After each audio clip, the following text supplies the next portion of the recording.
Please मुझे बचा लीजिए। तानिया, मैं तुम्हें कुछ नहीं होने दूँ। तू मेरी इकलौती भतीजी है।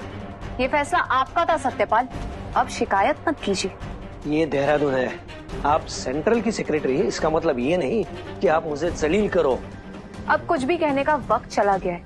आप चीफ से मिलने जा रहे हैं, क्या जवाब देना है वो तैयार कर लीजिए।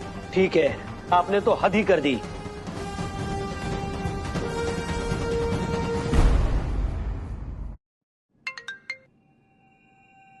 गवर्नर साहब, सत्यपाल बोल रहा हूँ।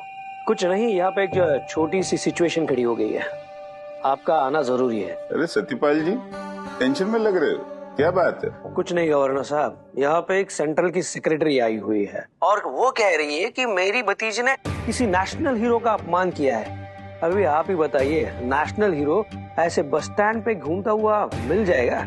वो national hero? Are you sure?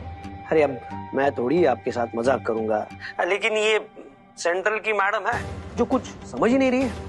अरे मुझे इग्नोर कर रही है, इस मेयर को सीधा सीधा केस बना रही है बिना कुछ सोचे समझे। सत्यपाल जी, सेक्रेटरी जनरल एक बहुत ही जूनियर पोजीशन होती है इस देश में। याद रखिए, कोई भी काम किसी भी लेवल पे करने के लिए अथॉरिटी की जरूरत होती है। मैं आ रहा हूँ, आप वहाँ का माहौल संभालिए एंड डोंट वरी। हाँ, एक और बात ध्यान से सुनो, पूरा देश उस नेशनल हीरो के वापस आने का इंतजार कर रहा है। अगर इस छोटी सी बात ने कुछ बदनामी कर दी तो पूरे देहरादून की इमेज खराब हो जाएगी। वही समझाने की कोशिश कर रहा हूँ इन्हें, पर वो किसी की सुनी नहीं रही है। मुझे लगता है कि सिर्फ आप ही संभाल सकते हो। ठीक है, आप सिचुएशन को कंट्रोल में रखो, मैं आ रहा हूँ। जी जी, मैं संभाल लेता हूँ। अरे बाप रे, गवर्नर को फोन कर दिया इसने तो इस लड़की की बची खुची इज्जत भी गई। गवर्नर खुद इन्वॉल्व हो गया।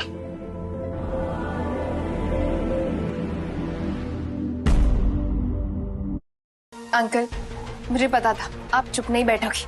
आप ले आए ना गवर्नर साहब को, थैंक यू। अब देखते हैं कौन कितना बड़ा हीरो है। तानिया जी, ये सब करके ना आप बातों को और बिगाड़ रही हो। आपको क्या लगता है कि गवर्नर आके आपकी गलतियों पे पर्दा डालेंगे? ऑफ कोर्स, जो भी मेरे खिलाफ किया उसकी जिंदगी बर्बाद। अब देखना, गवर्नर के आते ही तुम सबकी जिंदगी बर्बाद। तानिया जी, ज्यादा मत बोलिए। गवर्नर आए या पूरी सरकार, ये देश कानून से चलता है, लोगों की धौंस से नहीं। कानून?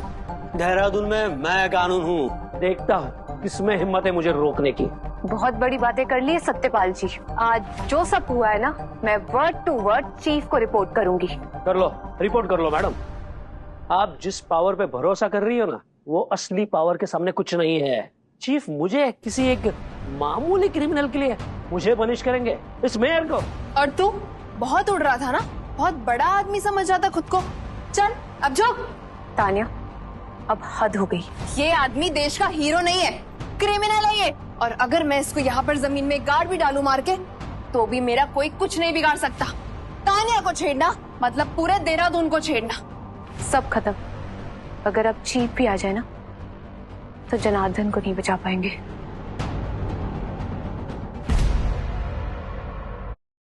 क्या हुआ, डर लग रहा है ना? आप ये सब करने की जरूरत नहीं थी काव्या।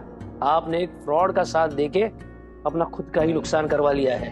काव्या, गवर्नर विजय अब खुद आ रहे हैं और वो जब आएंगे ना, इस क्रिमिनल को यही मार दिया जाएगा और तुम सबको जेल भिजवा देंगे और फिर चीफ डिसाइड करेंगे तुम सबका क्या होगा। और तुम चाहे चीफ की सेक्रेटरी हो या पीएमओ की, तुम्हारा करियर तो यही खत्म। गवर्नर विजय आ रहे तो क्या हुआ? क्या वो सच को झूठ और झूठ को सच बना देंगे? क्रिमिनल तो तुम हो और मैं तुम्हारा अंजाम देखूंगी, बार बार देखूंगी। हाँ, ये जेल में थे, लेकिन पता है ये किस जेल में थे? यूएस की टॉप सिक्योरिटी जेल में। इनका गुनाह बस इतना सा था कि इंडिया की बनाई हुई टेक्नोलॉजी किसी और के हाथ में ना लगने दी। क्या बकवास है ये! और नेशनल हीरो, इसकी शक्ल देखिए। ये नहीं हो सकता। अगर ये असली हीरो होता तो उसे प्रोटेक्ट क्यों नहीं कर रहे? उसे प्रोटेक्ट किया जाता। क्या हंगामा हो रहा है यहाँ?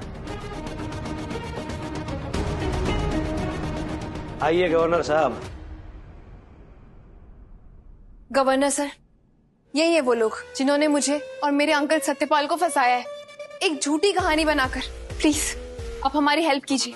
और इनकी हरकतें प्रोटोकॉल का वायलेशन नहीं करती, सीधा नेशनल सिक्योरिटी पे सवाल उठाती है। यहाँ ये नेशनल हीरो की बात हो रही थी ना,